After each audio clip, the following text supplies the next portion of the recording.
Sophie sentit son cœur se fracasser contre sa poitrine lorsqu'elle vit le magnifique étalon boiteux condamné à l'abattoir, ses yeux reflétant la même douleur qui habitait son âme depuis l'accident. Dans ce regard échangé entre deux êtres brisés, elle comprit avec une clarté fulgurante que sauver ce cheval que tous avaient abandonné serait aussi sa propre rédemption.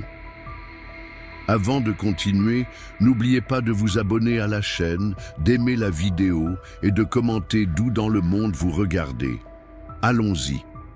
La pluie battait avec fureur contre les vitres de l'écurie, tandis que Marcel Dupont contemplait le grand étalon à la robe baie.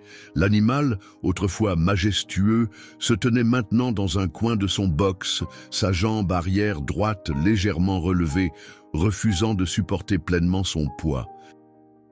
Le fermier passa une main rugueuse sur son visage, marqué par des années de travail sous le soleil de la campagne normande. « C'est fini, Tonnerre !» murmura-t-il, sa voix à peine audible par-dessus le crépitement de la pluie. « Je ne peux plus rien faire pour toi. » Le cheval leva sa tête, ses grands yeux sombres, semblant comprendre la gravité de ses mots. Marcel détourna le regard, incapable de soutenir ce qu'il percevait comme un reproche silencieux. Il y avait encore 3 mois, Tonnerre était l'étalon le plus prometteur de son modeste élevage à Saint-Pierre-des-Champs.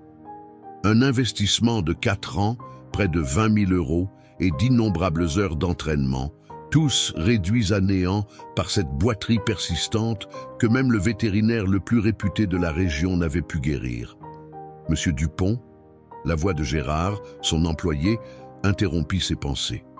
« Le marchand est arrivé. » Marcel hocha la tête sans se retourner. « Dis-lui que je viens. » Dehors, sous l'abri précaire d'un auvent, un homme trapu dans un imperméable luisant attendait, impatient. Henri Marceau, connu dans toute la région pour acheter les chevaux dont personne ne voulait plus, pour l'équarrissage ou pour les revendre à des destinations dont personne ne parlait ouvertement. « Alors, Dupont, on se décide enfin ?» lança Marceau avec un sourire qui n'atteignait pas ses yeux. « J'ai d'autres arrêts à faire aujourd'hui ?» Marcel serra les dents. « Combien ?» « 200 €, c'est généreux, vu son état. »« Il vaut 10 fois plus, même boiteux, » protesta faiblement Marcel. Marceau haussa les épaules, indifférent. « Alors trouve un autre acheteur. »« Oh, c'est vrai, personne ne veut d'un cheval de course qui ne peut plus courir. » Le silence qui suivit fut plus éloquent que n'importe quelle négociation. Marcel signa les papiers de transfert d'un geste brusque, prit l'enveloppe contenant l'argent sans la compter et tourna les talons. « Je prends aussi la selle et le harnais, » lança Marceau. « Il part dans 1 heure. » À 6 kilomètres de là, dans le petit village de Sainte-Marie-aux-Bois, Sophie Laurent, 12 ans, regardait par la fenêtre de sa chambre. La pluie avait cessé, laissant place à cette lumière particulière qui suit les orages, transformant la campagne en un paysage lavé aux couleurs vives. Sa grand-mère Élise frappa doucement à la porte. « Sophie, ma chérie, tu veux venir m'aider à préparer le dîner ?» La jeune fille se détourna de la fenêtre, son visage s'illuminant d'un sourire qui contrastait avec la tristesse qui habitait ses yeux depuis l'accident. Depuis 6 mois, depuis que ses parents nés n'étaient plus là. « J'arrive, grand-mère. » Élise observa sa petite fille se lever en s'appuyant sur sa canne. La fracture complexe de sa jambe gauche avait bien guéri selon les médecins, mais Sophie boitait encore, un rappel constant de la collision qui avait emporté ses parents et brisé son corps sur cette route sinueuse lors de leur retour de Paris. Dans la cuisine, aux murs jaunis par le temps, Sophie s'installa à la table en chêne massif qui avait vu passer 4 générations de Laurent. Son grand-père, Paul, lisait le journal local, ses lunettes perchées sur le bout de son nez. « Regarde ça !» dit-il soudain, tournant le journal vers Élise. Marcel Dupont vend finalement son étalon, celui qui avait tant de potentiel. Tonnerre. Élise s'approcha, essuyant ses mains sur son tablier. Le pauvre animal. Cette boiterie ne s'est jamais améliorée alors. Sophie leva les yeux, soudain intéressée. Un cheval qui boite? Paul hocha la tête. Un bel étalon qui aurait pu gagner les plus grandes courses. Une vraie tragédie pour Marcel. « Qu'est-ce qui va lui arriver ?» demanda Sophie, une étrange lueur dans ses yeux. Paul et Élise échangèrent un regard. « Il va probablement… » Paul hésita, cherchant ses mots. « Il va aller dans un endroit où les chevaux vont quand ils ne peuvent plus courir. » Sophie, elle, n'était pas dupe. À 12 ans, elle comprenait parfaitement ce que son grand-père essayait de ne pas dire. Elle baissa les yeux vers sa jambe, touchant inconsciemment la cicatrice qui courait le long de son genou. « C'est injuste, » murmura-t-elle. « Juste parce qu'il est différent maintenant. » Cette nuit-là, alors que la lune se glissait entre les nuages dispersés, Sophie ne pouvait trouver le sommeil. L'image de ce cheval inconnu, condamné pour une faiblesse qu'il n'avait pas choisie, tournait dans son esprit. Elle se leva silencieusement, s'approcha de la fenêtre et regarda vers l'horizon où elle savait que se trouvait la ferme des Dupont. « Je te comprends », chuchota-t-elle dans la nuit. « Je sais ce que c'est d'être brisée. » Le lendemain matin, Sophie se réveilla avec une résolution inhabituelle. Elle descendit les escaliers plus rapidement que d'habitude, ignorant la douleur lancinante dans sa jambe. Dans la cuisine, son grand-père sirotait son café tout en feuilletant le journal. « Grand-père », dit-elle sans préambule, « est-ce que le cheval de Monsieur Dupont est déjà parti ?» Paul leva les yeux, surpris par cette question matinale. « Je suppose que oui, ma petite. Pourquoi cette question ?» Sophie hésita, cherchant les mots justes. « Je veux aller voir Monsieur Dupont, aujourd'hui. » Élise, qui préparait des tartines beurrées, se retourna. « Sophie, ma chérie, ce n'est pas une bonne idée. C'est à 6 kilomètres, et avec ta jambe. »« Je peux le faire, » insista Sophie, une détermination brûlant dans ses yeux bleus. « Je dois lui parler. » Paul et Élise échangèrent un regard lourd de sens. Depuis l'accident, leur petite fille s'était repliée sur elle-même, fuyant le monde extérieur et ses cruautés. Était la première fois en 6 mois qu'elle exprimait un désir aussi fort de sortir. « Je t'y emmènerai après le petit déjeuner, » décida Paul, posant sa tasse. « Mais Sophie, ne te fais pas d'illusions. Les affaires sont les affaires, et Marcel a probablement déjà vendu son cheval. » Sophie hocha la tête, mais son expression restait déterminée. 1 heure plus tard, la vieille Citroën de Paul s'engageait sur le chemin de terre menant à la ferme des Dupont. La propriété semblait paisible sous le soleil matinal, avec ses bâtiments de pierre et ses pâturages verdoyants. Marcel Dupont lui-même sortit à leur rencontre, surpris de voir Paul Laurent et sa petite fille. « Paul » salua-t-il avec une poignée de main ferme. « Ça fait un moment, et tu dois être Sophie. » Il lui offrit un sourire que la jeune fille ne lui rendit pas. « Marcel, » commença Paul, « ma petite fille voulait te parler de ton cheval, Tonnerre. » Le visage du fermier s'assombrit. « Il est parti hier soir. » Marceau l'a emmené. Sophie sentit son cœur se serrer. « Où ?» demanda-t-elle, sa voix trahissant son émotion. Marcel parut mal à l'aise. « Écoute, petite, parfois dans la vie, on doit prendre des décisions difficiles. Tonnerre ne pouvait plus courir, et garder un cheval comme ça coûte cher. Où l'a-t-il emmené ?» insista Sophie, ignorant les explications. « Marceau a une ferme près de Beaulieu-sur-Mer, » répondit finalement Marcel. « Mais est-ce qu'il est encore vivant ?» coupa Sophie, sa question tombant comme une pierre dans une mare tranquille. Un silence inconfortable s'installa. Marcel passa une main dans ses cheveux grisonnants. « Probablement, oui. Marceau prend quelques jours pour faire ses arrangements. » Paul posa une main sur l'épaule de sa petite fille. « Viens, Sophie. Nous ne devrions pas déranger Marcel davantage. » Mais Sophie ne bougea pas. « Combien ? Pardon ?» Marcel la regarda, confus. « Combien vous a-t-il payé pour Tonnerre ?» Marcel hésita. « 200 €. Sophie se tourna vers son grand-père, une supplique silencieuse dans ses yeux. Paul soupira, reconnaissant cette expression. Était celle de sa fille, la mère de Sophie, quand elle avait pris une décision irrévocable. Marcel, dit-il lentement, serait-il possible de racheter Tonnerre à Marceau? Le fermier secoua la tête. Paul, ne fais pas ça. Ce cheval est fini. Il ne sera jamais ce qu'il était. Ce n'est pas ce que je demande, répondit Paul. Ma petite fille a besoin de quelque chose, de quelqu'un à soigner, et peut-être que ce cheval a besoin d'elle aussi. Marcel les observa tour à tour, puis soupira profondément. Marceau ne vend pas, il dispose, mais il n'a pas encore agi, j'en suis presque sûr. Si vous êtes vraiment sérieux, je peux l'appeler. Pendant que Marcellès éloignait pour passer son appel, Sophie restait silencieuse, son regard fixé sur l'horizon. Paul s'accroupit devant elle, grimaçant légèrement à cause de ses genoux vieillissants. « Sophie, ma chérie, es-tu certaine ?»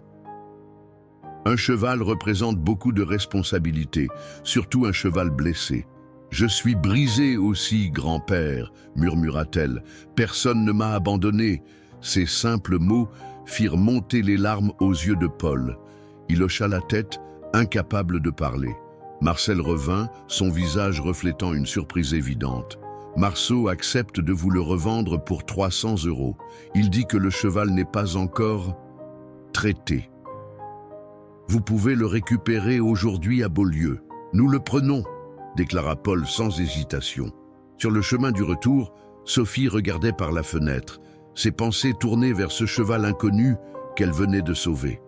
Pour la première fois depuis l'accident, elle ressentait autre chose que de la douleur et du chagrin.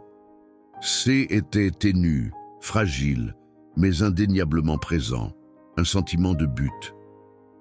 À la maison, Élise les attendait sur le perron, son inquiétude se transformant en confusion lorsque Paul lui expliqua leur matinée. « Un cheval ?» répéta-t-elle, incrédule. « Paul, nous ne savons rien sur les chevaux, et où le mettrons-nous ?»« Dans la vieille grange, » répondit Sophie avant que son grand-père ne puisse parler. « Je l'ai déjà préparé dans ma tête, et j'apprendrai, grand-mère. »« Je promets d'apprendre tout ce qu'il faut. » Élise regarda sa petite fille, remarquant cette étincelle de vie qu'elle n'avait pas vue depuis si longtemps. Comment pouvait-elle s'y opposer? « D'accord, » céda-t-elle. « Mais c'est ta responsabilité, Sophie. Nous t'aiderons, mais ce cheval sera le tien. » Sophie acquiesça solennellement. « Je ne l'abandonnerai pas, jamais. » La ferme de Henri Marceau semblait sortie tout droit d'un cauchemar. Située dans un vallon isolé près de Beaulieu-sur-Mer, elle consistait en un ensemble de bâtiments délabrés et de clôtures brisées. L'odeur qui flottait dans l'air était indescriptible. Un mélange de paille pourrie, d'excréments et de quelque chose de plus sinistre que Sophie, malgré son jeune âge, identifia comme la peur. Paul arrêta sa Citroën devant la maison principale, un bâtiment grisâtre aux volets décrépits. « Attends ici, dit-il à Sophie. Mais la jeune fille secoua fermement la tête. « Je viens avec toi, insista-t-elle, ouvrant déjà sa portière.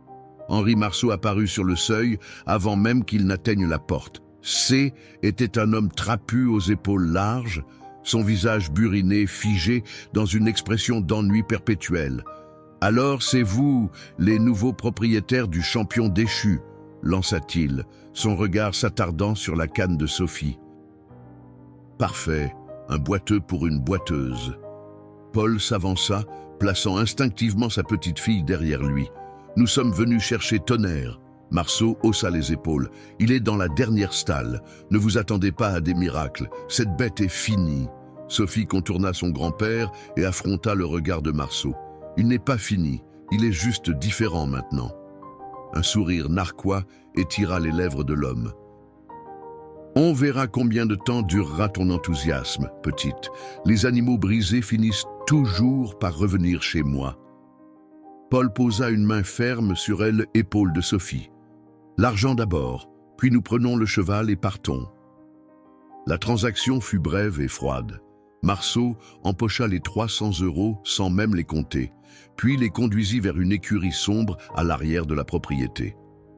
L'odeur était encore plus forte ici, presque suffocante. « Une dernière stalle à gauche » indiqua Marceau avant de faire demi-tour. « Il est à vous maintenant. Bonne chance. » Sophie avança lentement dans l'allée centrale, son cœur battant à tout rompre. Les quelques stalles occupées abritaient des chevaux à l'air misérable, certains si maigres que leurs côtes saillaient sous leur peau terne. Elle détourna les yeux, incapable de supporter ce spectacle. La dernière stalle semblait vide au premier abord. Puis, dans l'ombre du fond, une forme se dessina. Tonnerre était là, immobile, sa magnifique tête baissée comme s'il avait déjà accepté son sort. « Tonnerre !» appela doucement Sophie. Les oreilles du cheval tressaillirent, mais il ne bougea pas. Sophie s'approcha lentement de la porte de la stalle, ignorant les avertissements chuchotés de son grand-père. Elle tendit une main à travers les barreaux. « Je m'appelle Sophie », murmura-t-elle. « Je suis venue te chercher. » Un frémissement parcourut le corps de l'animal. Lentement, très lentement, Tonnerre releva la tête. Ses yeux, grands et profonds, semblaient avoir perdu tout éclat. Il regarda Sophie sans bouger, comme s'il évaluait cette petite humaine qui osait lui parler avec douceur dans cet endroit de désespoir. « Tu n'as plus à avoir peur, » continua Sophie. « Tu viens avec nous. Je te promets que personne ne t'abandonnera plus jamais. » À la surprise de Paul, Tonnerre fit un pas hésitant vers Sophie, puis un autre. Sa démarche était clairement douloureuse, sa jambe arrière droite touchant à peine le sol. Mais il avançait, attiré par cette voix qui ne contenait ni jugement ni déception. Quand il fut assez proche, Sophie passa sa main entre les barreaux et toucha délicatement son museau. Le contact sembla électrifier le cheval qui recula brusquement, mais Sophie ne s'offusqua pas. « C'est normal d'avoir peur, » dit-elle simplement. « Moi aussi, j'ai peur parfois. » Paul observait la scène, ému et inquiet à la fois. Il n'avait jamais vu sa petite fille aussi présente depuis l'accident. Était comme si elle avait trouvé un écho à sa propre souffrance dans ce grand animal blessé.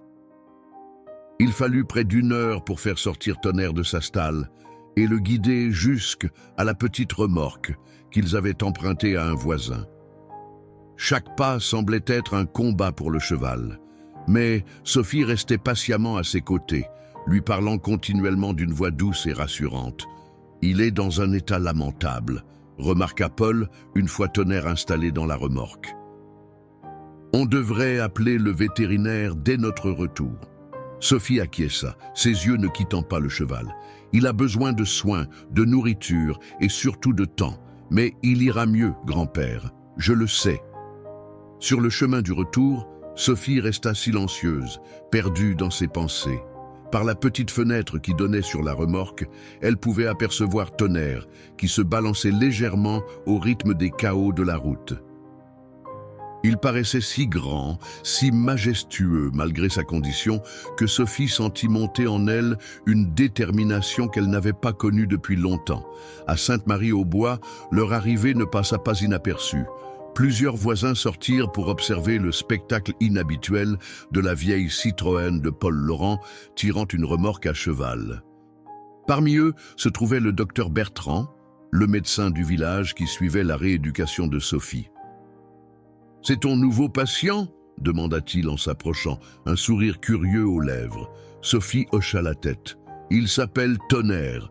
Il a une jambe blessée comme moi. » Le docteur observa le cheval avec un intérêt professionnel. « Et tu comptes le soigner ?»« Nous allons nous soigner l'un l'autre, » répondit simplement Sophie.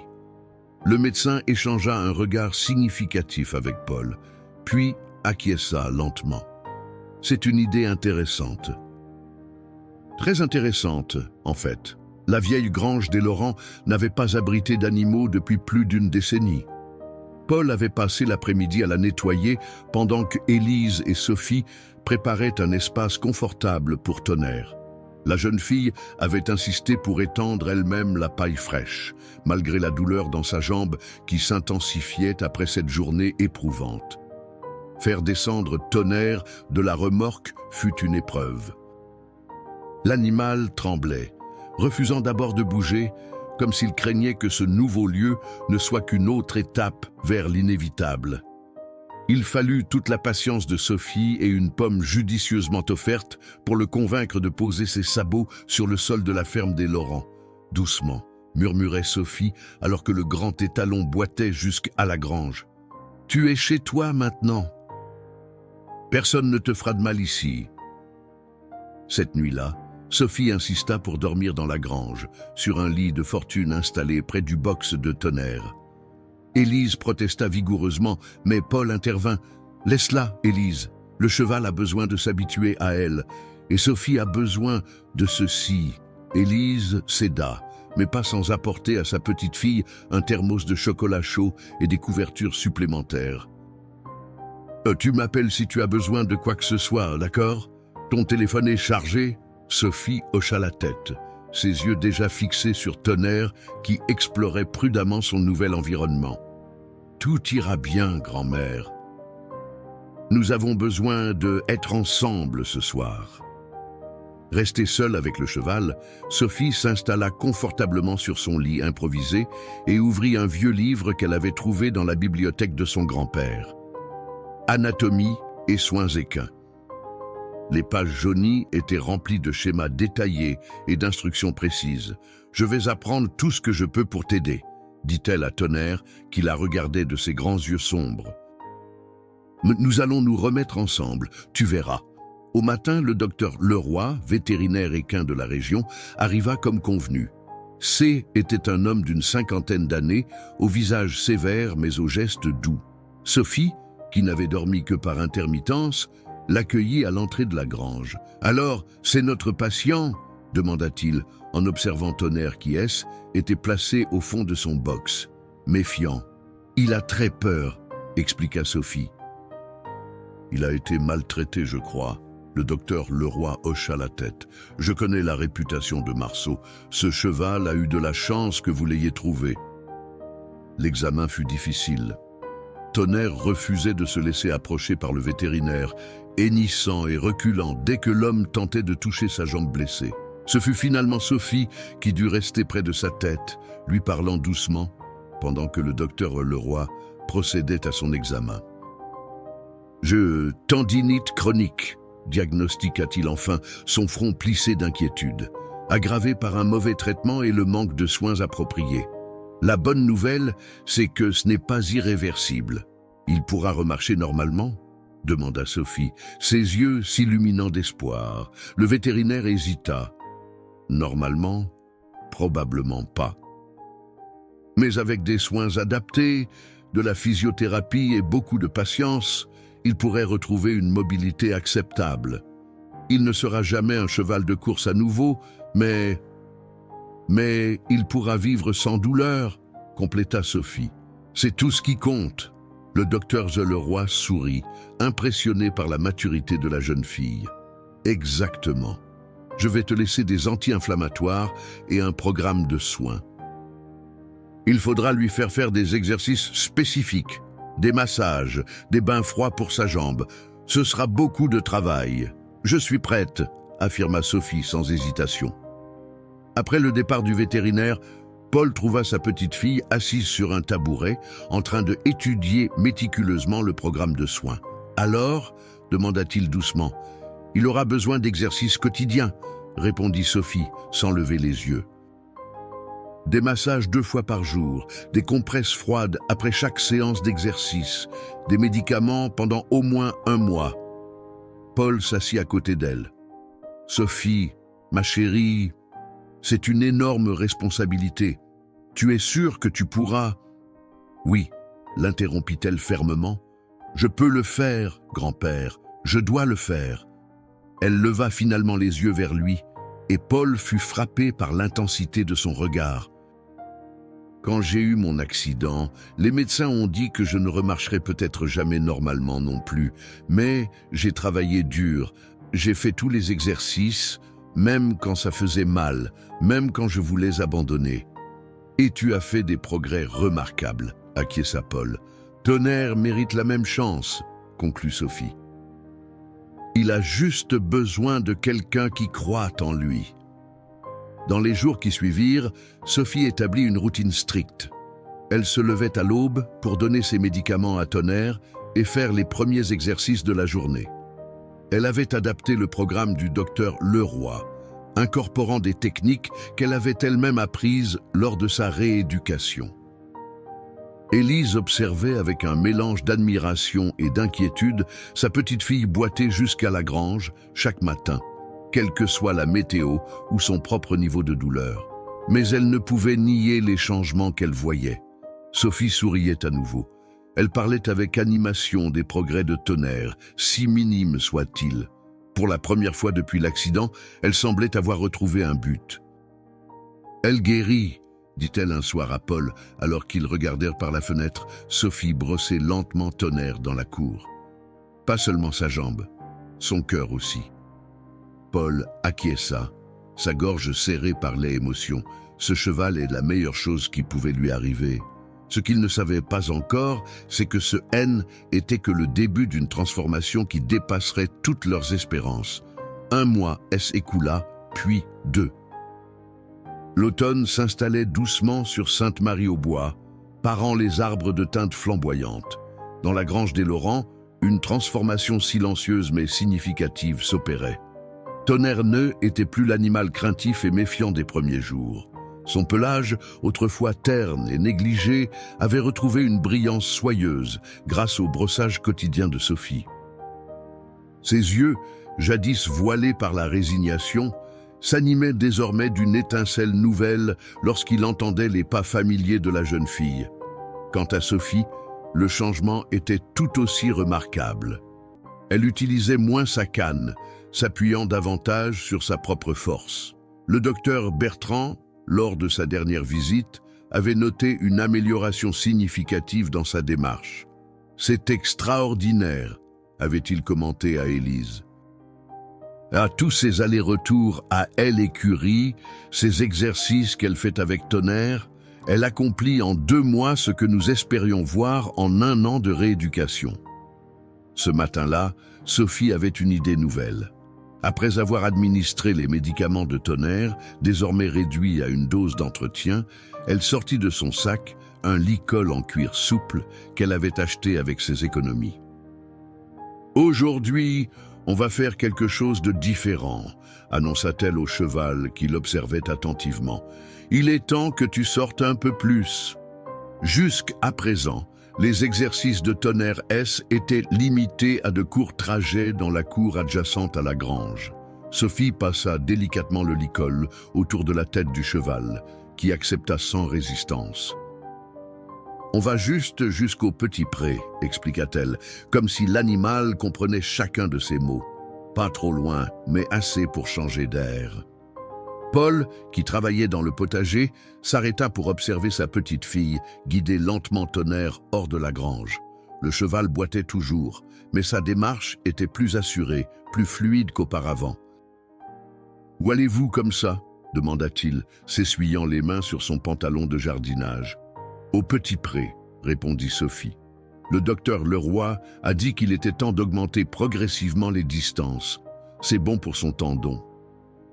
Paul hocha la tête, impressionné par l'assurance tranquille de sa petite fille. « Tu veux que je t'accompagne ?» Sophie hésita un instant, puis secoua la tête. « Non, ça ira. Nous devons apprendre à nous débrouiller tous les deux. Le chemin jusqu'au petit Préenne était pas long, à peine 200 mètres, mais il représentait un défi pour le duo mal assorti. Sophie boitait légèrement, surtout après la fraîcheur matinale qui raidissait sa jambe. Tonnerre avançait prudemment, testant chaque pas comme s'il redoutait que le sol ne se dérobe sous ses sabots. À mi-chemin, ils croisèrent Madame Rousseau, une voisine connue pour son sens aigu de l'observation et sa propension au commérage. « Eh bien, Sophie Laurent », lança-t-elle, ses yeux allant de la jeune fille au cheval. « Voilà un drôle d'équipage. Ton grand-père m'avait parlé de ce cheval, mais je ne pensais pas qu'il était aussi abîmé. » Sophie se raidit. « Il n'est pas abîmé, Madame Rousseau. Il est en convalescence. » Renifla la femme. J'ai entendu dire que ce cheval était un champion avant son accident. Quel gâchis! Ce n'est pas un gâchis, répondit Sophie, sa voix tremblant légèrement. Tonnerre est toujours le même cheval. Il apprend juste à vivre différemment maintenant. Madame Rousseau semblait sur le point de répliquer, mais quelque chose dans l'expression déterminée de Sophie la fit hésiter. « Eh bien, bonne chance avec ton projet, ma petite. Tu en auras besoin. » Lorsque la femme S éloigna, Sophie sentit Tonnerre s'agiter à côté d'elle.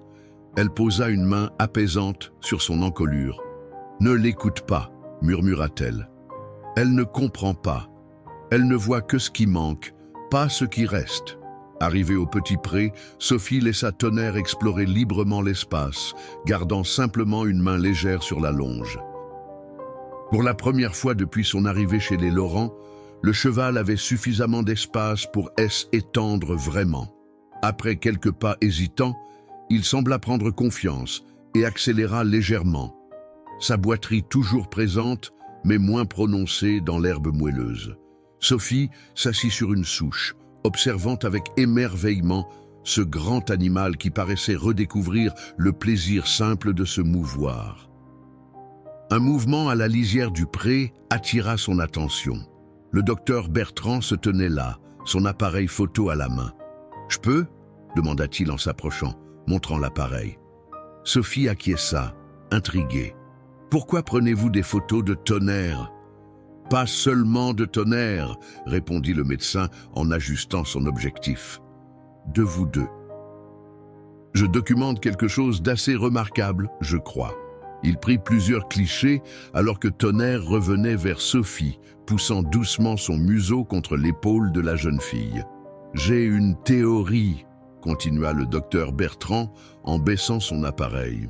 « Ce que tu fais avec ce cheval pourrait aider d'autres enfants comme toi, des enfants qui ont subi des traumatismes ou qui sont en rééducation. » Sophie fronça les sourcils. « Comment ça, l'hypothérapie ?» expliqua-t-il. « C'est une forme de thérapie qui utilise les chevaux pour aider les patients. On l'utilise déjà dans certaines cliniques spécialisées, mais ce que tu as créé ici, avec Tonnerre, c'est différent, plus profond. » Il s'assit à côté d'elle sur la souche. « Vous vous guérissez mutuellement, Sophie, et c'est extraordinaire à observer. » L'idée du docteur Bertrand germa rapidement dans l'esprit de Sophie. Dans les jours qui suivirent leur conversation au Petit Pré, elle emprunta tous les livres disponibles sur l'hypothérapie à la bibliothèque municipale et passa ses soirées à les dévorer, prenant des notes méticuleuses dans un carnet à spirale.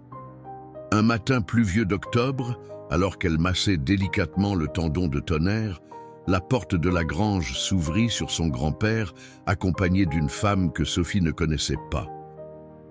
Grande et élancée, vêtue d'un imperméable élégant, elle observait la scène avec un intérêt manifeste. « Sophie, » commença Paul, « je te présente Madame Clément. Elle est directrice du centre de rééducation de Villefranche. » La femme s'avança, tendant une main vers Sophie. « Enchantée, Sophie. Philippe Bertrand m'a beaucoup parlé de toi et de ton remarquable ami. » Sophie serra timidement la main offerte, soudain consciente de son jean usé et de ses bottes boueuses. « Bonjour, madame. » Madame Clément travaille avec des enfants qui ont subi des traumatismes similaires aux tiens, expliqua Paul. Le docteur Bertrand lui a montré les photos qu'il a prises de toi et Tonnerre. La directrice acquiesça. « Ce que tu as accompli avec ce cheval est extraordinaire, Sophie.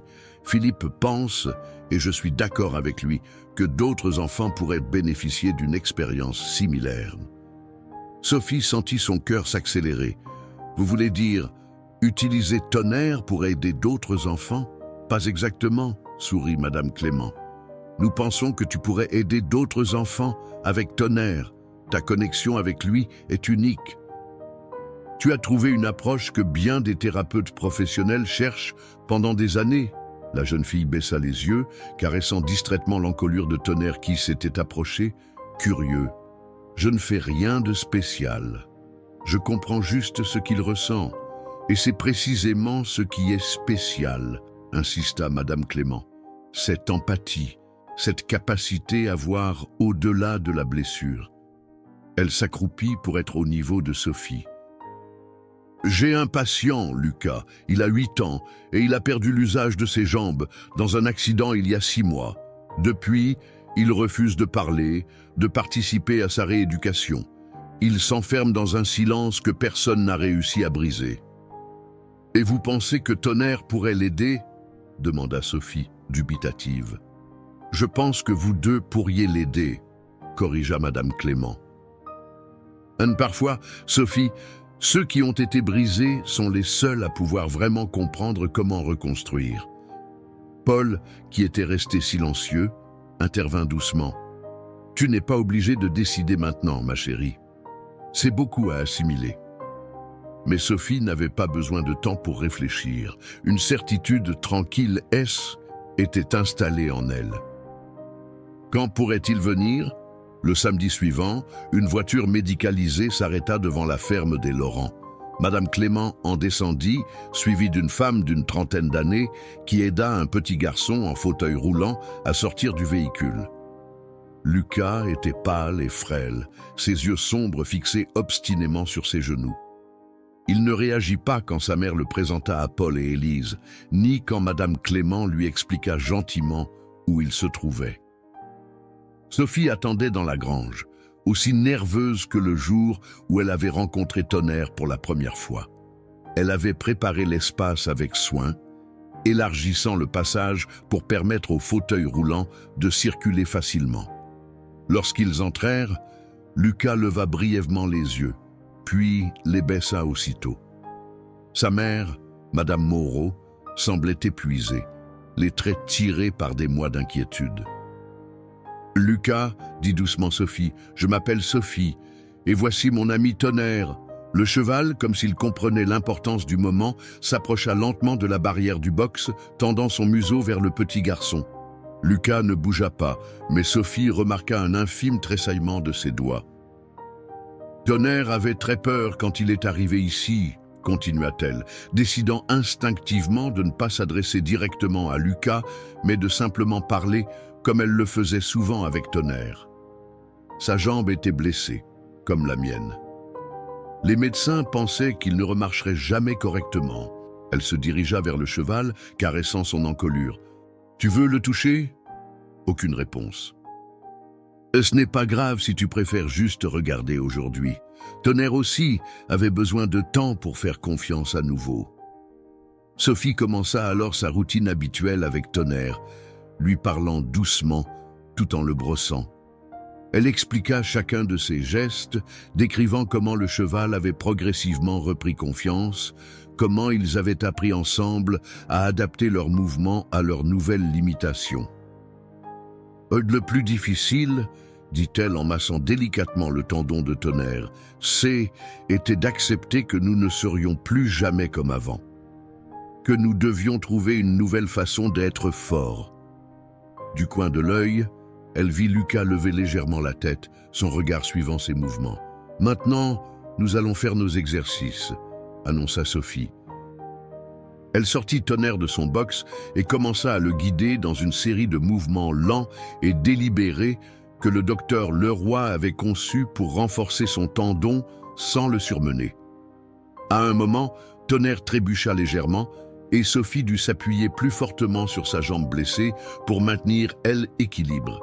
Elle grimaça, mais ne s'arrêta pas. « Ça fait mal parfois, » admit-elle. « Pour lui aussi. » Mais on continue, parce que c'est la seule façon d'avancer. Lorsqu'elle ramena Tonnerre à son box, elle fut surprise de voir le fauteuil de Lucas s'avancer légèrement. Sa mère, qui le poussait, semblait aussi étonnée que Sophie. « Il a demandé à s'approcher », chuchota-t-elle, les yeux brillants de larmes contenues. « C'est la première fois qu'il manifeste un intérêt pour quoi que ce soit depuis l'accident. » Sophie sourit à Lucas. « Tu veux lui donner une pomme ? C'est son goûter préféré. » Le garçon ne répondit pas verbalement, mais tendit une main hésitante. Sophie plaça doucement une pomme dans sa paume. « Garde ta main bien à plat, » instruisit-elle. « Comme ça, il ne te mordra pas par accident. » Avec une lenteur délibérée, Lucas approcha sa main de la barrière. Tonnerre étendit son long cou, ses naseaux frémissant d'anticipation. Puis, avec une délicatesse surprenante pour un animal de cette taille, il prit la pomme des doigts de l'enfant. Un son presque imperceptible échappa des lèvres de Lucas.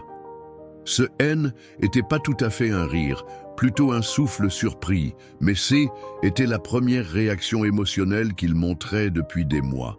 Madame Clément, qui avait observé la scène en silence, échangea un regard significatif avec la mère de Lucas. Quelque chose venait de se produire, quelque chose de petit mais d'infiniment précieux. Une première fissure dans le mur que Lucas avait érigée autour de lui. Les semaines suivantes virent Lucas revenir régulièrement à la ferme des Laurent. Chaque séance apportait un petit miracle, un mot murmuré, un sourire furtif, une main tendue sans hésitation. La troisième fois, il demanda à sa mère de le placer plus près de Tonnerre. La cinquième, il accepta que Sophie l'aide à toucher l'encolure du cheval pendant plus longtemps. À la septième visite, il prononça sa première phrase complète depuis son accident. « Il me comprend, n'est-ce pas ?» avait-il demandé à Sophie, alors qu'elle le tenait fermement pour qu'il puisse brosser le flanc de Tonnerre. « Oui », avait-elle répondu simplement. Les chevaux savent des choses que les humains ne peuvent pas toujours expliquer. Novembre arriva avec ses brouillards matinaux et ses premières gelées. Paul avait isolé la grange du mieux possible et installé un petit radiateur électrique pour les jours les plus froids. La réputation de ce qui se passait à la ferme des Laurent commençait à se répandre. Le docteur Bertrand avait parlé de Sophie et Tonnerre à ses collègues, et Madame Clément avait discrètement informé d'autres parents d'enfants en difficulté. Un jour particulièrement froid, Sophie finissait une séance avec Lucas quand Paul entra dans la grange, accompagné du maire de Sainte-Marie-aux-Bois, Monsieur Fournier. Sophie appela son grand-père. « Monsieur le maire voudrait te parler. » La jeune fille aida Lucas à remonter sur son fauteuil avant de s'approcher des deux hommes, intrigués. Antoine Fournier était un homme corpulent à la barbe grisonnante qui inspirait naturellement le respect. « Mademoiselle Laurent, » commença-t-il formellement, « j'ai entendu parler de votre travail avec les enfants et ce cheval remarquable. » Sophie rougit légèrement. « Ce n'est pas vraiment un travail, monsieur. Nous essayons juste de nous entraider. C'est précisément ce qui rend ce que vous faites si spécial, » insista le maire. « La municipalité possède un terrain à la sortie du village, l'ancien centre équestre qui a fermé il y a 5 ans. Les écuries du moulin ?» demanda Sophie, se souvenant vaguement de l'endroit. « Exactement.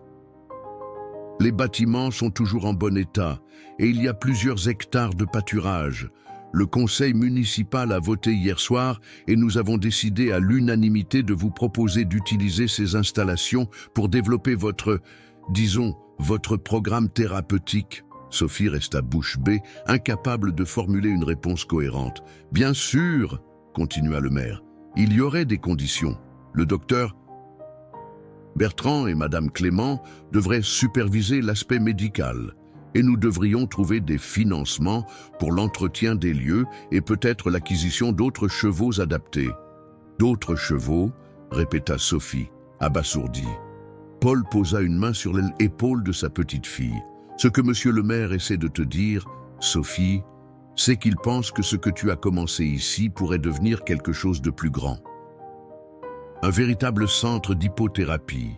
Mais je ne suis qu'une enfant, protesta Sophie. Je n'ai que 12 ans, je ne peux pas. Tu ne serais pas seule, assura le maire. La commune, le centre médical, nous serions tous derrière ce projet. Mais nous avons besoin de ton expertise, de ta sensibilité spéciale avec ces enfants et les chevaux. Sophie se tourna vers Tonnerre, comme pour chercher conseil auprès de l'animal qui avait changé sa vie. Puis son regard se posa sur Lucas, qu'il observait attentivement depuis son fauteuil. « Je dois y réfléchir, » dit-elle finalement. Le maire acquiesça respectueusement. « Bien sûr, prends ton temps. Mais sache que cette opportunité pourrait aider beaucoup d'enfants comme Lucas et comme toi. » Cette nuit-là, Sophie ne trouva pas le sommeil. Assise sur le rebord de sa fenêtre, elle contemplait la lune qui baignait le jardin d'une lueur argentée. La proposition du maire tourbillonnait dans son esprit, mêlée d'excitation et d'appréhension. Un léger coup à sa porte la tira de ses réflexions. Élise entra, vêtue de sa robe de chambre bleue, portant 2 tasses de chocolat chaud. « J'ai pensé que tu ne dormirais pas », dit-elle doucement en s'asseyant à côté de sa petite fille. « Oh, trop de choses à penser, n'est-ce pas ?» Sophie accepta la tasse avec gratitude, laissant la chaleur réconfortante envahir ses mains. « Grand-mère, je ne sais pas quoi faire. C'est une responsabilité énorme. La vie nous présente parfois des choix qui semblent nous dépasser, » répondit Élise, son regard perdu dans le jardin nocturne. « Quand ta mère est tombée enceinte de toi, elle n'avait que 19 ans. Ton père et elle étaient terrifiés. » Vraiment ? Sophie avait rarement entendu sa grand-mère parler de cette période. Oh oui, il se demandait comment ils pourraient être de bons parents si jeunes, avec si peu d'expérience. Élise sourit au souvenir. « Mais tu sais ce que ta mère m'a dit quand je lui ai demandé si elle était sûre de vouloir garder le bébé. » Sophie secoua la tête. Elle a dit « Maman, parfois le cœur sait des choses que la tête ne comprend pas encore. » Et elle avait raison. Elle et ton père sont devenus des parents merveilleux, malgré leur jeunesse. Élise prit la main de sa petite fille. « Ce que tu fais avec Tonnerre et ses enfants, Sophie, c'est quelque chose que ton cœur comprend profondément, même si ta tête doute encore. Mais si j'y échoue, si je ne suis pas à la hauteur, ma chérie, sourit Élise, regarde ce que tu as déjà accompli. Tu as sauvé un cheval que tout le monde avait condamné. Tu as rendu la parole à un petit garçon que les meilleurs spécialistes n'avaient pu atteindre. Ce n'est pas rien. » Elles restèrent silencieuses un moment, savourant leur chocolat et la présence l'une de l'autre. « Et toi, grand-mère » demanda finalement Sophie. « Qu'est-ce que tu en penses ?» Élise réfléchit un instant. « Je pense que certaines personnes traversent des épreuves qui les brisent à jamais. D'autres, comme toi, en ressortent avec un don précieux, la capacité de guérir non seulement elles-mêmes, mais aussi les autres. Ce serait dommage de ne pas l'utiliser. » Elle embrassa le front de sa petite fille. « Mais quelle que soit ta décision, ton grand-père et moi serons toujours là pour te soutenir. » Lorsqu'Élise quitta la chambre, Sophie retourna à sa contemplation de la nuit. Sa grand-mère avait raison. Quelque chose au fond d'elle savait déjà quelle décision prendre, même si la perspective l'effrayait encore. Le jour où Sophie visita les écuries du moulin pour la première fois depuis des années, une fine couche de neige recouvrait la campagne normande. Paul conduisait lentement sur les routes glissantes, tandis que le maire Fournier, assis sur le siège passager, pointait divers éléments du paysage en expliquant ses projets d'amélioration pour la commune. Sophie, silencieuse sur la banquette arrière, observait les flocons qui tourbillonnaient devant la vitre. Sa décision avait été prise à l'aube, après une nuit agitée, mais étrangement clarifiante. Quelque chose au fond d'elle savait que était la bonne voie à suivre. Les anciennes écuries apparurent au détour d'un chemin. Un grand portail en bois, surmonté d'une arche en fer forgé où l'on pouvait encore distinguer les écuries du moulin, malgré la rouille, marquait l'entrée de la propriété. Au-delà étendait un ensemble de bâtiments en pierre de taille, disposés en U autour d'une cour centrale pavée. « Oh, c'est plus grand que dans mes souvenirs », murmura Sophie, alors que la voiture s'engageait dans l'allée principale. « 20 box au total », précisa fièrement le maire. « Plus la sellerie, le bureau d'accueil, la petite infirmerie et l'appartement du gérant à l'étage, sans compter le manège couvert et les 8 hectares de pâturage. » Paul siffla doucement. « C'est une sacrée installation. Ça représente un investissement considérable. Le bâtiment appartient déjà à la commune, » expliqua M. Fournier en descendant de voiture. « Nous l'avons racheté quand les anciens propriétaires ont fait faillite. Il était prévu pour un projet de colonie de vacances qui n'a jamais abouti. » Sophie sortit à son tour, s'appuyant légèrement sur sa canne. L'air froid lui mordait les joues, mais elle ne sentait pas le froid.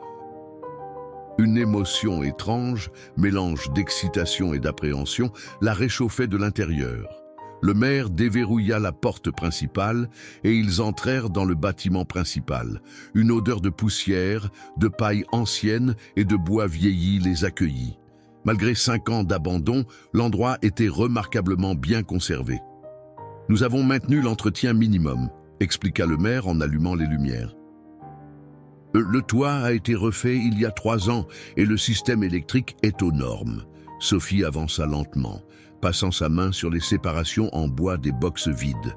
Elle pouvait presque entendre le écho des hennissements qui avaient autrefois animé ces lieux, imaginer le va-et-vient des cavaliers et des soigneurs. « Qu'en penses-tu » demanda Paul, observant attentivement sa petite fille. Sophie prit une profonde inspiration.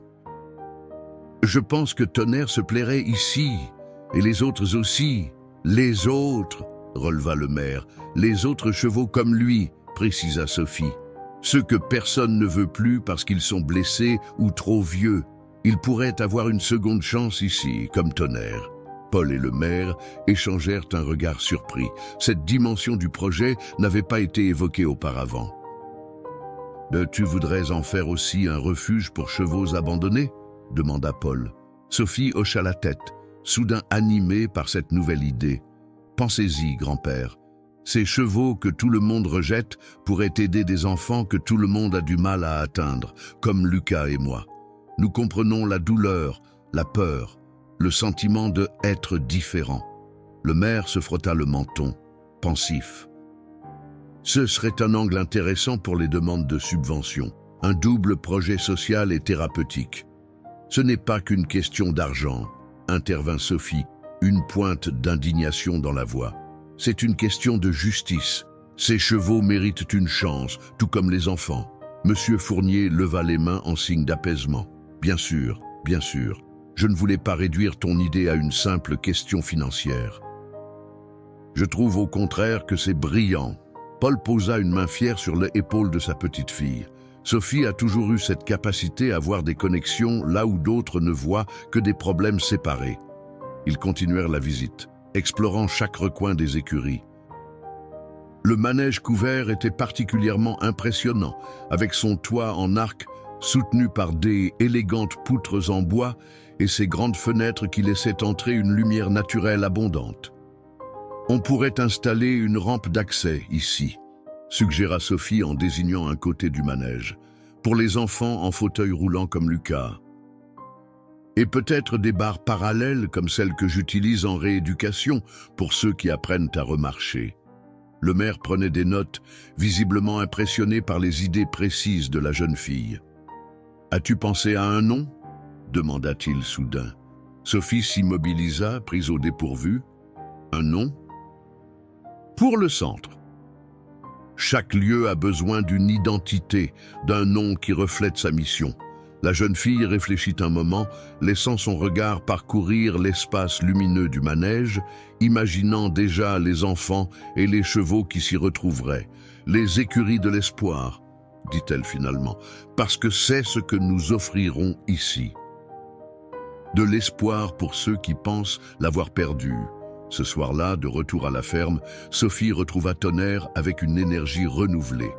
Elle lui raconta tout en le brossant, comme si l'animal pouvait comprendre chaque détail de leur future aventure. « Tu vas avoir une vraie maison, Tonnerre, » lui murmura-t-elle, « avec beaucoup d'espace pour te déplacer. Et tu ne seras plus seul. Il y aura d'autres chevaux comme toi. Ensemble, vous allez faire des miracles. » Tonnerre poussa doucement son museau contre l'épaule de Sophie, semblant donner son approbation à ce projet ambitieux. La nouvelle se répandit rapidement dans le petit village. Le lendemain, alors que Sophie et Paul chargeaient des sacs d'aliments dans la voiture, Marcel Dupont, l'ancien propriétaire de Tonnerre, s'arrêta devant leur portail. « J'ai entendu parler de votre projet, » dit-il sans préambule. « Les écuries de l'espoir. » Sophie acquiesça sur la défensive. Elle n'avait jamais vraiment pardonné à cet homme d'avoir abandonné Tonnerre. « J'ai quelque chose qui pourrait vous intéresser, » continua Marcel, semblant percevoir sa réticence. « Une jument de dressage. Elle s'est blessée lors d'un concours il y a 3 mois, fracture du canon. » Elle ne pourra plus jamais concourir. Et vous voulez vous en débarrasser, conclut Sophie, un brin accusatrice. Marcel secoua la tête. Ce n'est pas ça. Je n'ai pas les moyens de garder un cheval qui ne peut pas gagner sa vie. Mais après avoir vu ce que tu as fait avec Tonnerre, il hésita, cherchant ses mots. Disons que je préfère la savoir entre tes mains plutôt que chez Marceau. Sophie échangea un regard avec son grand-père. Paul haussa légèrement les épaules, lui laissant la décision. « Comment s'appelle-t-elle » demanda finalement Sophie. « Étoile » répondit Marcel. « Elle est jeune, à peine 6 ans, douce comme un agneau et intelligente comme personne. Elle ne mérite pas la fin qui l'attend si... »« Amenez-la » coupa Sophie. « Bon, nous n'avons pas encore les nouvelles écuries, mais nous trouverons de la place ici en attendant. » Pour la première fois, un sourire sincère éclaira le visage du fermier. « Tu es une enfant remarquable, Sophie Laurent. J'avais tort à propos de Tonnerre et de beaucoup d'autres choses. Le printemps arriva avec son explosion de couleurs et de nouvelles promesses. Les écuries de l'espoir prenaient une forme, non seulement dans les bâtiments restaurés, mais aussi dans les cœurs et les esprits de toute la communauté de Sainte-Marie-aux-Bois. Ce qui avait commencé comme le projet d'une petite fille déterminée était devenu une entreprise collective. Des artisans locaux avaient offert leurs services pour réparer les clôtures et moderniser les installations. L'école primaire avait organisé une vente de pâtisseries dont les bénéfices serviraient à l'achat d'équipements adaptés. Même Madame Rousseau, qui était montrée si sceptique au début, avait fait don de plusieurs couvertures et celles anciennes trouvées dans son grenier. Sophie se tenait maintenant au centre de la cour principale, observant l'activité bourdonnante autour d'elle. 4 chevaux occupaient déjà les écuries. Tonnerre, bien sûr, désormais parfaitement à l'aise dans son nouvel environnement. Étoile, la jument de Marcel Dupont, dont la fracture guérissait progressivement. Balzac, un vieux percheron à la retraite qui avait passé sa vie à tracter des charrettes, et Petit Prince, un poney Shetland presque aveugle, sauvé d'un cirque itinérant. Incroyable, n'est-ce pas? La voix du docteur. Bertrand tira Sophie de sa contemplation. Le médecin, qui avait pris un congé partiel pour superviser l'aspect médical du projet, portait un classeur rempli de dossiers. Nous avons déjà 15 enfants inscrits pour le programme pilote qui commence la semaine prochaine. Sophie hocha la tête, encore émerveillée par l'ampleur qu'avait prise son idée initiale. J'espère que nous serons à la hauteur. Tu l'es déjà, affirma le médecin. Ce que tu as accompli avec Lucas est remarquable. Il a repris la rééducation avec un enthousiasme que personne n'aurait cru possible il y a quelques mois. En effet, Lucas Moreau était devenu un visiteur régulier des écuries, même en dehors de ses séances thérapeutiques. Sa mère avait rapporté qu'il parlait maintenant constamment de chevaux à la maison et qu'il avait même commencé à dessiner à nouveau, couvrant des pages entières de silhouettes équines aux longues jambes gracieuses. Une camionnette s'arrêta devant les écuries et Sophie reconnut le logo de la menuiserie Lefebvre sur la portière. François Lefebvre, le fils aîné du propriétaire, en descendit, portant ce qui ressemblait à une grande plaque de bois. « Mademoiselle Sophie » appela-t-il joyeusement, « le cadeau de mon père est enfin prêt. » Sophie s'approcha, curieuse. François retourna la plaque, révélant une magnifique enseigne sculptée et peinte à la main. Les écuries de l'espoir y étaient inscrits en lettres élégantes, entourées de silhouettes de chevaux et d'enfants se tenant par la main. « C'est magnifique », souffla Sophie, touchée par ce geste. « Mon père a dit que c'est était le moins qu'il puisse faire », expliqua François, « après ce que tu as fait pour son petit-fils. » Le petit-fils en question, Théo, était un garçon de 10 ans souffrant d'autisme. Après seulement 3 séances avec Tonnerre, il avait établi un contact visuel prolongé avec sa mère pour la première fois depuis des années. Alors que François installait l'enseigne au-dessus de l'entrée principale, Paul arriva, accompagné d'un visiteur inattendu, Henri Marceau. Sophie se raidit instantanément à la vue de l'homme qui avait si maltraité Tonnerre et tant d'autres chevaux. « Qu'est-ce qu'il fait ici ?» demanda-t-elle à voix basse à son grand-père. « Il dit qu'il veut te parler », répondit Paul, visiblement peu enthousiaste lui-même. « J'ai pensé que était à toi de décider si tu voulais l'entendre ou non. » Sophie hésita, puis fit signe à Marceau de la suivre vers un banc à elle écart. L'homme paraissait mal à l'aise, tripotant nerveusement sa casquette entre ses mains. « Je suis venu te dire que j'arrête », annonça-t-il sans préambule. « Vous arrêtez quoi ? Le commerce, les chevaux, tout ça. » Il fit un geste vague, englobant les écuries. « Ce que tu as fait ici, ça m'a fait réfléchir. J'ai toujours cru que les animaux blessés n'avaient plus de valeur, que était un service de les envoyer à l'abattoir. » Sophie garda le silence, laissant l'homme s'exprimer. « J'ai 6 chevaux en ce moment, » continua Marceau, « des cas comme ton Tonnerre, destinés à l'abattage. Je me demandais si... »« Vous voulez que nous les prenions ?» compléta Sophie, surprise. Marceau hocha la tête, visiblement soulagé qu'elle ait compris. « Je sais que je n'ai pas le droit de demander ça, mais ces bêtes méritent de mieux, je le vois maintenant. » Sophie étudia l'homme devant elle. Son instinct lui disait que son changement d'attitude était sincère, aussi improbable que cela puisse paraître. « Nous n'avons pas les moyens d'accueillir 6 chevaux supplémentaires d'un coup, » dit-elle finalement. « Mais peut-être pourriez-vous nous aider ? Moi ? Comment ? Vous connaissez ces chevaux, leurs blessures, leurs besoins. Vous pourriez travailler ici, nous aider à les réhabiliter. Devenir part de la solution au lieu du problème. » La proposition sembla choquer Marceau autant que s'il avait reçu un seau d'eau glacée au visage. « Tu me proposerais un travail ? » Après ce que j'ai fait, Sophie pensa à Tonnerre, à comment il avait appris à faire confiance à nouveau malgré tout ce qu'il avait enduré. « Tout le monde mérite une seconde chance, » dit-elle simplement. « Les chevaux, les enfants, et même les adultes qui se sont trompés de chemin. » De l'autre côté de la cour, l'enseigne des écuries de l'espoir prenait sa place au soleil printanier, symbole éclatant de ce que pouvait accomplir la foi en un avenir meilleur. 1 an jour pour jour, après que Sophie avait découvert Tonnerre chez Henri Marceau, les écuries de l'espoir accueillaient leur inauguration officielle. Des banderoles colorées flottaient doucement dans la brise d'automne et les drapeaux français ornaient l'entrée principale où l'enseigne sculptée brillait de 1000 feux sous un vernis tout neuf. La cour centrale avait été transformée en espace de réception avec des rangées de chaises blanches faisant face à une petite estrade. Près de 200 personnes étaient rassemblées pour l'occasion.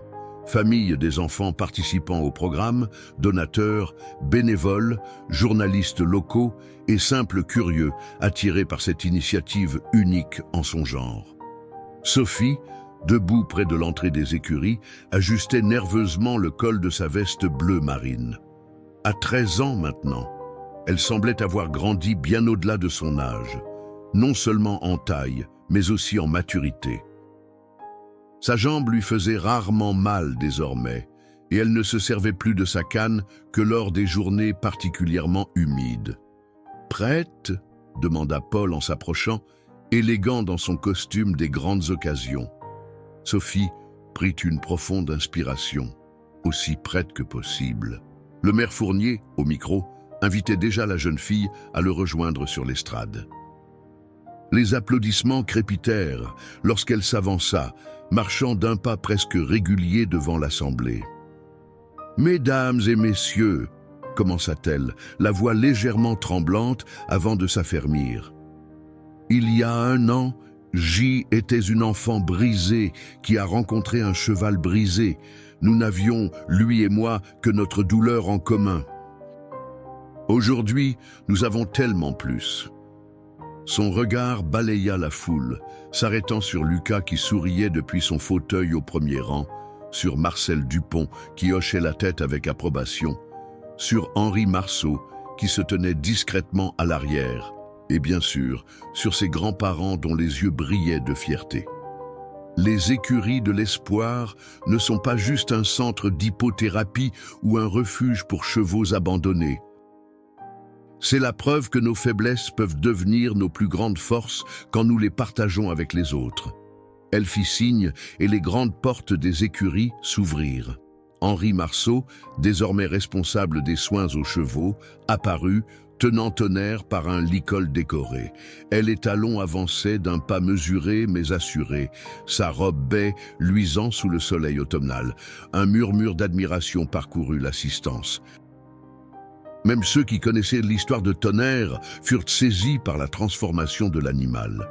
Ce N était plus le cheval émacié et craintif de l'année précédente, mais un magnifique étalon au port noble, dont la démarche, bien qu'encore légèrement irrégulière, témoignait d'une dignité retrouvée. Tonnerre n'est pas devenu un champion de course, poursuivit Sophie, alors que le cheval s'immobilisait paisiblement à ses côtés. Mais il est devenu un champion d'un autre genre. Il a aidé Lucas à retrouver sa voie. Il a montré à Théo qu'il pouvait faire confiance. Il a appris à Marie-Claire qu'elle pouvait se tenir debout malgré sa paralysie cérébrale. Elle posa une main sur l'encolure de Tonnerre, puisant de la force dans ce contact familier. Et il m'a appris que parfois, sauver quelqu'un d'autre est le meilleur moyen de se sauver soi-même. Le discours de Sophie fut suivi par celui du maire, puis par une présentation du docteur Bertrand sur les résultats préliminaires du programme thérapeutique. 14 enfants sur les 15 inscrits avaient montré des améliorations significatives, tant sur le plan physique que psychologique. 3 d'entre eux, dont Lucas, avaient même dépassé toutes les attentes médicales. Madame Clément prit ensuite la parole pour annoncer que le ministère de la Santé avait décidé de financer une étude approfondie sur le modèle des écuries de l'espoir, avec l'objectif de le reproduire dans d'autres régions de France. Après la cérémonie officielle et la coupure traditionnelle du ruban, les invités furent conviés à visiter les installations et à rencontrer les 15 chevaux qui y résidèrent désormais. Chacun avait son histoire, son handicap, sa personnalité.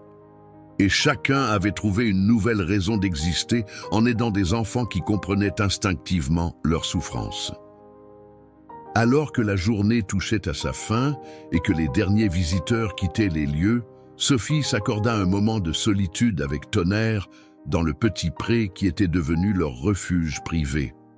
Le soleil descendait lentement vers l'horizon, baignant le paysage dans une lumière dorée. « Nous avons fait du chemin, toi et moi », murmura-t-elle en caressant le front de l'étalon. Tonnerre poussa doucement son museau contre son épaule dans ce geste d'affection qui était devenu leur rituel. Sophie entendit des pas derrière elle et se retourna pour voir Marcel Dupont s'approcher, tenant Étoile par la bride. « Je voulais te remercier, » dit-il simplement, « pour m'avoir montré une meilleure façon de être. » Sophie sourit. « Nous avons tous appris quelque chose ici. » Marcel hocha la tête, puis ajouta « J'ai parlé avec un ancien collègue hier. Il a un yearling avec une malformation congénitale de la hanche. Un poulain magnifique, mais qui ne pourra jamais courir. Il allait l'euthanasier. »« Allait ? Je lui ai parlé des écuries. »« Il arrive demain. » Sophie sentit une chaleur familière l'envahir, cette certitude qu'elle était exactement là où elle devait être, faisant exactement ce qu'elle était destinée à faire. En regardant vers les écuries où les lumières commençaient à s'allumer dans le crépuscule, elle vit sa grand-mère sur le perron, lui faisant signe qu'il était temps de rentrer. Paul l'attendait dans la voiture, probablement impatient de célébrer cette journée mémorable autour d'un dîner spécial. « On y va ?» demanda-t-elle à Tonnerre, comme si le cheval pouvait lui répondre. Et d'une certaine façon, il le fit. D'un mouvement fluide qui aurait été impensable 1 an plus tôt, Tonnerre s'agenouilla légèrement, offrant son dos à Sophie. C'était un geste qu'ils avaient pratiqué pendant des mois, initialement comme exercice thérapeutique pour renforcer son tendon fragilisé. Avec précaution, Sophie monta sur son dos, sans selle ni bride. Ensemble, l'enfant et le cheval que personne n'avait voulu traversèrent lentement le pré, silhouette soudée contre le ciel rougeoyant, symbole vivant de cette vérité simple mais profonde. Il n'existe pas de être brisé au-delà de tout espoir de guérison.